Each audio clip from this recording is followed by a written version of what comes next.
굉장히 커다란 범선이 있었습니다. 이 범선이 바다에서 연안을 항해하고 있는데 저 그 배 위에서 멀리 바라보던 물조병이 배의 암초가 앞에 있는 것을 발견하고는 소리를 질렀어요. 암초다 하고 소리를 질렀습니다. 자, 그때부터 배 안에 타고 있는 사람들이 다 난리가 나기 시작했습니다. 어떤 사람들은 갑판을 이제 물을 퍼낼 준비를 하기도 하고, 어떤 공격수들은 포탄을 정비하였고, 어떤 이들은 심지어 갑판을 닫기도 하였습니다. 하여튼 배 안에 있는 사람들이 각자의 역할을 다 하면서 최선을 다해서 열심히 움직였어요. 근데 이 배가 암초를 피하지 못하고 가라앉고 말았습니다. 왜 그럴까요? 배의 키를 잡고 있는 선장이 못 들은 거예요. 그냥 암초가 있는데 방향을 바꾸지 못하고 그냥 갔는데, 배 타고 있는 사람들이 다 난리를 다 피웠는데 그 소란스러운 소리에 더 못 들은 겁니다. 그냥 가다가 암초에 부딪혀서 가라앉았다는 그런 이야기를 들은 적이 있어요. 여러분, 오늘 바울은 무엇에 대해서 이야기하냐면 회개에 대해서 이야기를 하고 있습니다. 회개라는 것이 반드시 함께 따라오는 동사가 있는데, 회개는 돌이키다라는 말이 함께 따라오게 됩니다. 회개한다는 것은 돌아서라, 돌이켜라 라는 말입니다. 회개는 단순한 뉘우침이 아니라 우리 인생의 방향과 그리고 진로를 바꾸는 일이 바로 회개인 줄로 믿습니다. 말씀을 드렸던 것처럼 부적을 수천만 원 들여서 부적을 가지고 그것에 의지하며 살았던 사람이 예수를 그리스도로 믿고 집안에 있는 모든 부적들을 다 가지고 와서, 그게 비록 많은 돈을 들여서 산 거긴 하지만 다 포개다 놓고 태워버리면서 하나님만 믿고 결정했던 사람과 같이 우리는 우리 인생을 하나님 앞으로 향하여 돌이킬 때에 우리의 삶이 복이 되는 줄로 믿습니다. 재밌는 이야기를 할 건데 여러분 웃어주시면 좋을 것 같아요. 제가 가끔 너무 진지해가지고 웃긴 얘기인데 진지하게 얘기하면 저걸 웃어야 되나 말아야 되나 굉장히 고민하시는 분도 계신 것 같아서 미리 말씀드립니다. 어떤 목사님이 교회에서 이렇게 성경을 보고 거룩하고 경건하게 이렇게 계시는데 전화가 울리는 거예요. 그래서 전화를 이렇게 받아보았더니 대뜸 전화 건 사람이 이렇게 말하는 겁니다. 아저씨, 여기 맥주 2박스 배달해 주세요. 목사님이 말하는 이상한 얘기인데, 여기 맥주집 아니에요라고 말하려고 했는데 목소리가 어디서 많이 들어오는 거예요. 곰곰이 생각해보니까 자기 교회 집사님이에요. 여집사님인 거예요. 근데 목사님께서 혹시 상처받으실까봐 젠틀하게 이렇게 이야기를 하셨어요. 집사님, 저 집사님 다니는 교회 목사입니다. 젠틀하게 이야기를 했습니다. 그랬더니 집사님이 깜짝 놀라가지고 뭐라고 말씀하셨냐면, 아니 목사님 지금 술집에서 뭐 하시는 거예요? 이렇게 이야기를 했다는 거예요. 여러분, 잘못 본 것을 알았다면 어떻게 해야 돼요? 돌이켜야죠, 빨리. 아이고, 잘못했습니다. 이거 빨리 끊어야 되는데, 그걸 미처 생각하지 못하는 거예요. 강남에 가면 땅값이 정말 비싸지 않습니까? 강남에 땅값이 비싼데 평당 5천만 원, 1억 하는 데도 있습니다. 근데 강남에 2층짜리 빌딩이 있는데 이 빌딩이 얼마짜리냐면 50억짜리 합니다. 2층짜리 빌딩이 50억이래요. 근데 그게 누구 거냐면 무당 거래요. 무당 거래요. 여러분, 강남에요, 빌딩을 누가 많이 가지고 있는지 아세요? 무당이 그렇게 빌딩을 많이 가지고 있다고 합니다. 여러분, 이 무당이요, 선거철만 되면 찾아오는 정치인들 때문에 어마어마하게 많은 돈을 번다는 거예요. 그 돈 벌어서 뭐 하겠어요? 강남에 빌딩 사는 거죠. 자, 저한테 와도 최소한 절반은 맞힐 수 있을 텐데 말이에요. 이번 선거가 어떻게 되겠습니까? 그러면 안 된다.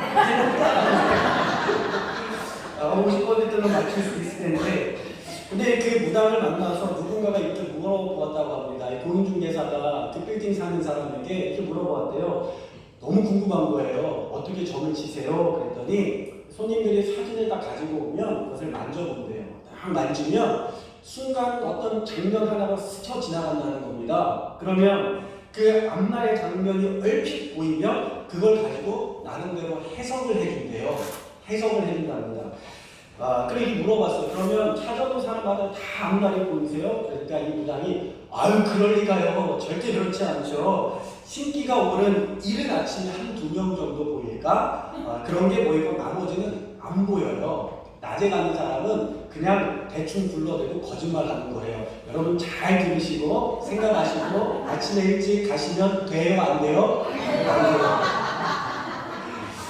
자, 이 사람이 고인중개사가 기독교인이라서 이렇게 물어본 거예요. 나는 기독교인이라 매일 성경 보고 기도하면서 성령님께서 오시라고 하는데 혹시 당신 성령님에 대해서 어떻게 생각을 하시나요?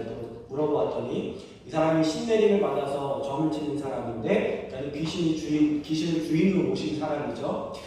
이 신적한 무당이 이렇게 말하더라는 거예요. 영 중에 제일 큰 영은 하나님의 영인 성령입니다.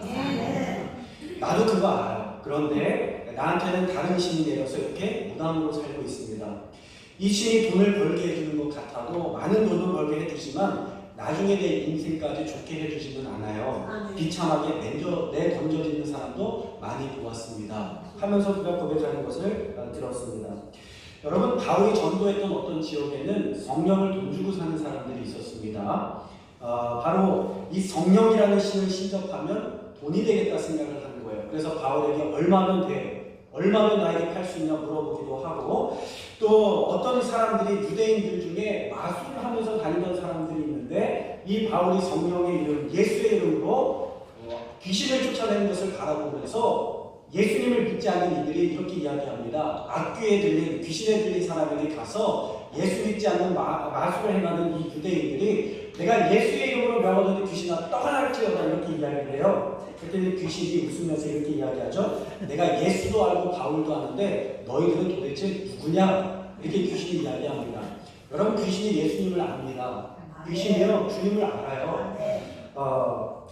여러분, 예수가 하나님의 아들인 것은 알지만 여전히 예수님을 주인으로 모시지 않고 그들이 섬기는 신들을 섬기며 살아가는 이들이 있다는 것입니다. 여러분, 이 마귀들이, 귀신들이, 악한 영들이 왜 심판을 받은지 아십니까? 그들이 마음을 돌이키지 않았기 때문입니다.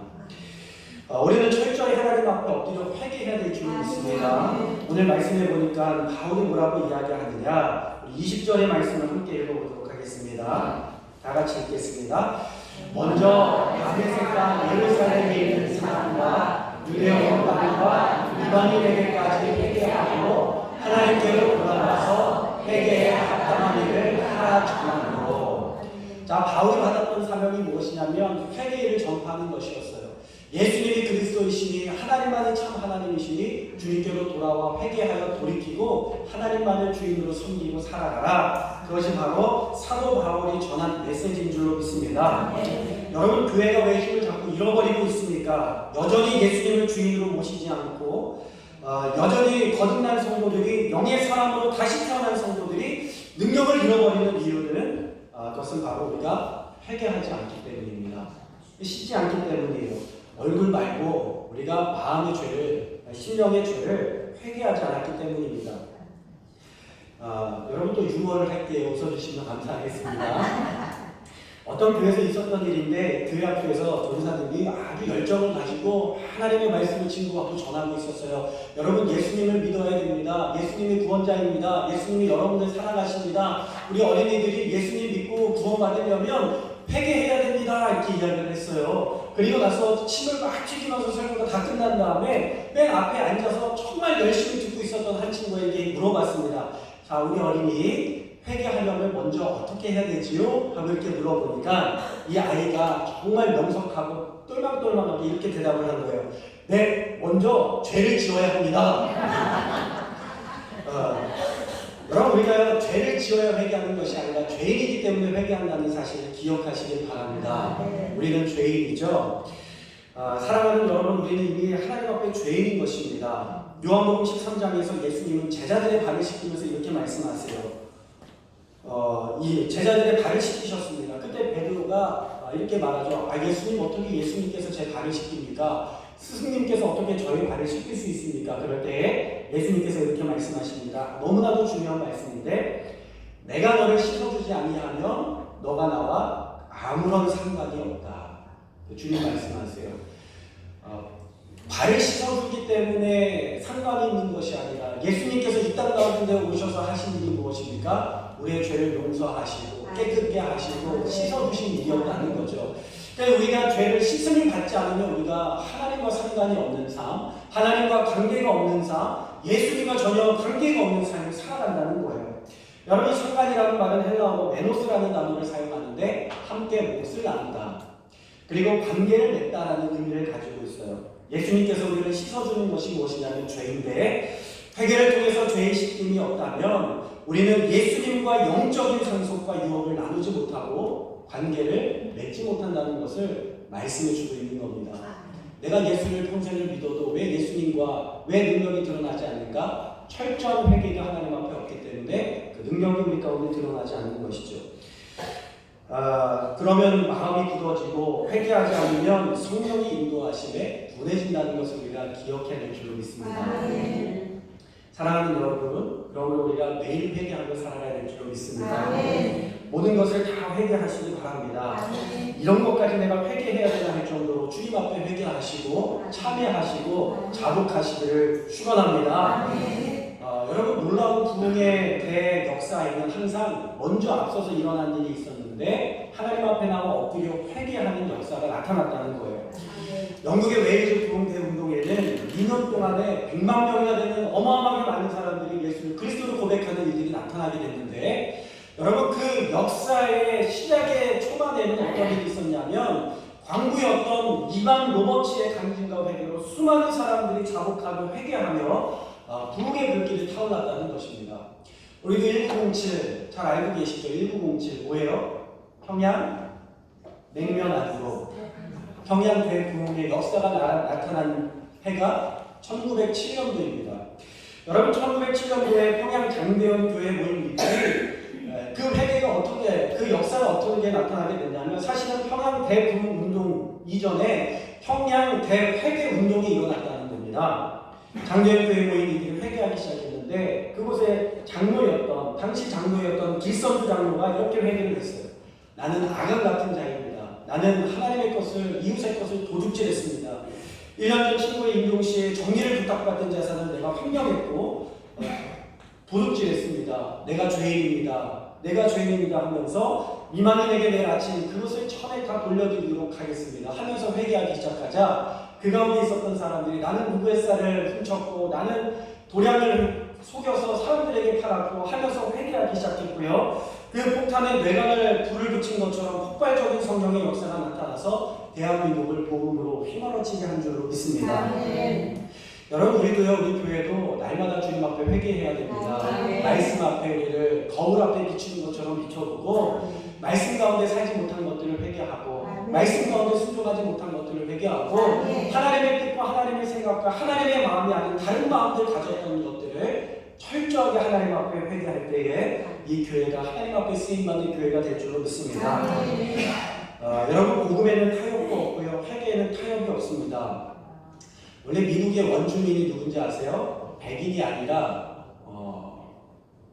인디언들입니다. 인디언들이 미국의 원래 원주민인데, 이 인디언들 가운데서 강력한 부족이 있는데 아파치라는 부족이었어요. 이 아파치는 신출 귀몰한 성격을 가지고 있는데, 그들이 총을 들면요, 게릴라처럼 그 전쟁을 하는 전투의 거장이 되었습니다. 그래서 백인들이 아파치만 떴다 하면요, 백전백패합니다. 백전백패해요. 꼼짝없이 당해야만 했습니다. 그러니까 이 백인들이 그들과의 힘으로 안 되고 능으로 안 되고 총으로 안 된다 이렇게 생각을 해서 전략을 바꾸었는데, 어떻게 전략을 바꾸었냐면, 첫 번째로 그들에게 빼앗았던 땅을 다 돌려줍니다. 땅을 돌려주고 그들에게 오히려 거대한 땅을 주어서 거기에서 평화롭게 살도록 인디언 보호구역을 만들어줘요. 백인이 함부로 들어가지 못하게 하고 거기에 있는 인디언들은 철저하게 보호를 받게 해줍니다. 그러니까 이 사람들이 싸울 일이 없어진 거예요.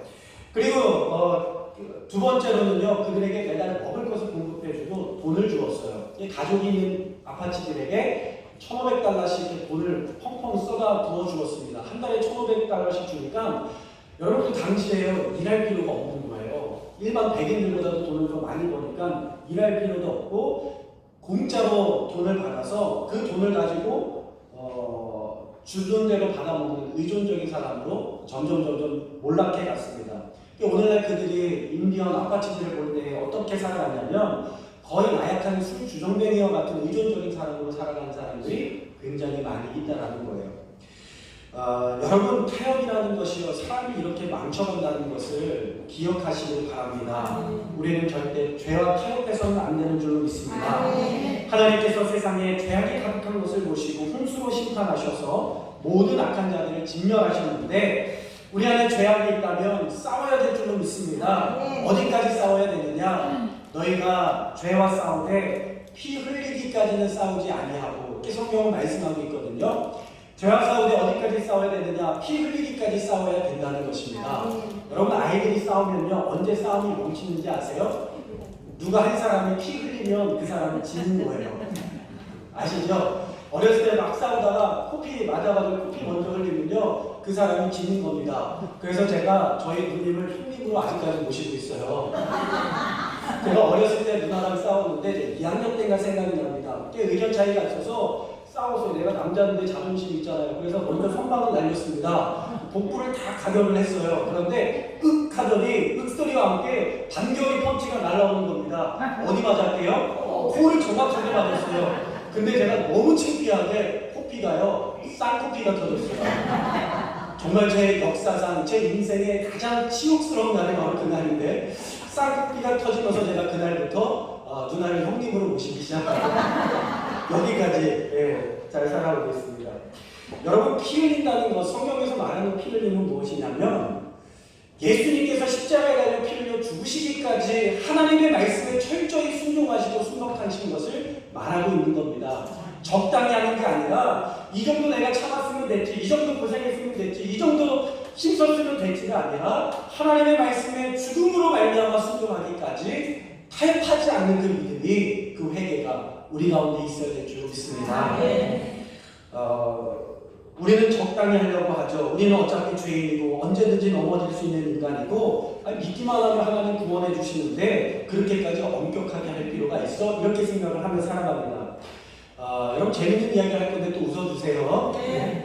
회사원이 둘이 있었습니다. 이 두 사람이 저녁 식사를 하고 계산을 하는데 한 사람이 계산을 하는데 현금으로 계산을 하는 거예요. 근데 돈이 모자랐는지 가방과 주머니와 이걸 다 뒤져가지고 동전 100원짜리까지 다 찾아서 돈을 맞춰서 현금으로 계산을 한 겁니다. 근데 옆에 있는 친구가 그 동료가 보면서 아이 그거 신용카드로 계산을 하지 신용카드 안 가지고 다녀 이렇게 물어봤어요. 그랬더니 이 사람이 신용카드 그거 좀 도둑 맞은 지 오래됐어 이렇게 이야기를 하는 겁니다. 아이고 세상에 자네 분실신고를 했나? 아니 안 했는데 아니 어쩌자고 분실신고를 안 했어? 그러니까 이 사람의 대답이 가관이에요.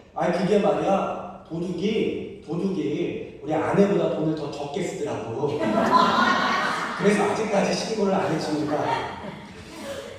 여러분 어쩌면 우리가 그런 마음을 가지고 죄에 대해서 타협하고 살아가는지 모르겠어요. 어차피 예수님께서 용서해 주실 거니까 한꺼번에 계산하려고 죽을 때 한꺼번에 회개하면 되잖아. 이 정도 가지고 뭘 내가 살인죄를 저지른 것도 아닌데 하면서 여러분 타협하면서 살아가는 모습이 우리 가운데 있지는 않습니까? 그러나 그렇게 해서 구원받을지는 모르겠지만 이 땅에서 하나님의 능력을 가지고 세상을 바꾸어 가는 능력은 잃어버리게 된다는 것을 우리가 기억해야 될 줄로 믿습니다. 은근히 구원받는 것, 그것은 부끄러운 구원입니다. 무능력하게 살다가 하나님의 부르심을 받는 게으르고 악한 종 되지 마시고 철저히 하나님 앞에 회개하여서 성령의 충만함을 받아서 이 땅을 뒤집어 엎는 놀라운 능력의 사람들로 살아가시기를 주님의 이름으로 축원합니다. 우리 함께 기도하겠습니다. 반주 좀 해주시고요.